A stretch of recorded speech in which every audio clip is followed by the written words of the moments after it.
سورہ آل عمران آیت نمبر 27۔ اعوذ باللہ من الشیطان الرجیم، بسم اللہ الرحمن الرحیم۔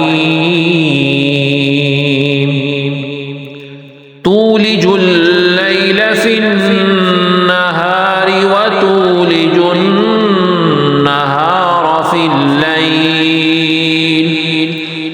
وتخرج الحي من الميت وتخرج الميت من الحي وترزق من تشاء بغير حساب۔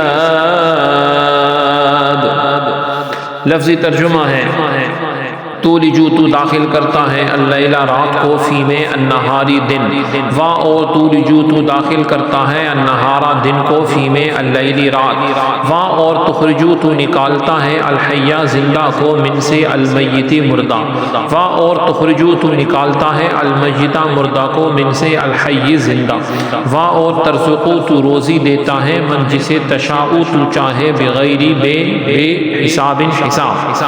با محاورہ ترجمہ ہے تو ہی رات کو دن میں داخل کرتا ہے اور دن کو رات میں داخل کرتا ہے، اور تو ہی زندہ کو مردہ سے نکالتا ہے اور مردہ کو زندہ سے نکالتا ہے، اور جسے چاہتا ہے بغیر حساب سے اپنی نوازشات سے بہرہ اندوز کرتا ہے۔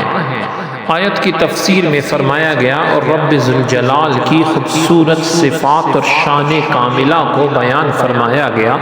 ارشاد ہوا تولج اللیل فی النہار، تو رات کا کچھ حصہ دن میں داخل کر دیتا ہے۔ انسان اگر غور کرے تو ہر سال یہ دیکھتا ہے، ہمیشہ سے یہ دیکھتا رہا ہے، بچپن سے جوانی بڑھاپا ساری زندگی، وہ رات رب ذوالجلال جو ہے وہ گرمیوں میں رات چھوٹی اور دن بڑے کر دیتا ہے، سردیوں میں دن چھوٹے کر دیتا ہے، رات لمبی کر دیتا ہے۔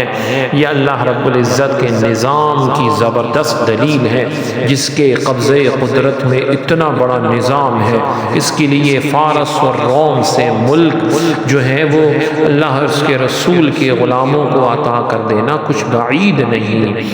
اور پھر فرمایا وَتُخْرِجُ الْحَيَّ مِنَ الْمَيِّتِ، اور تو مردہ سے زندہ کو نکالتا ہے۔ مردہ سے زندہ کو نکالنا یوں ہے جیسے زندہ انسان کو بے جان نطفے سے اور پرندے کے زندہ بچے کو بے روح انڈے سے پیدا کرنا، اور زندہ دل مومن کو مردہ دل کافر سے یوں ہی زندہ سے مردہ نکالنا، اس طرح جیسا کہ زندہ انسان سے بے جان نطفہ اور زندہ پرندے سے بے جان انڈا اور زندہ دل ایماندار سے مردہ کافر ہونا، یہ سب اس کے دلائل ہیں۔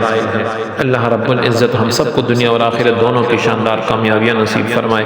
سبحانک اللہم و بحمدک، اشہد ان لا الہ الا انت، استغفرک و اتوب الیک، وصلی اللہ تعالی علی خیر خلقہ محمد وعلی آلہ واصحابہ اجمعین برحمتک یا ارحم الراحمین۔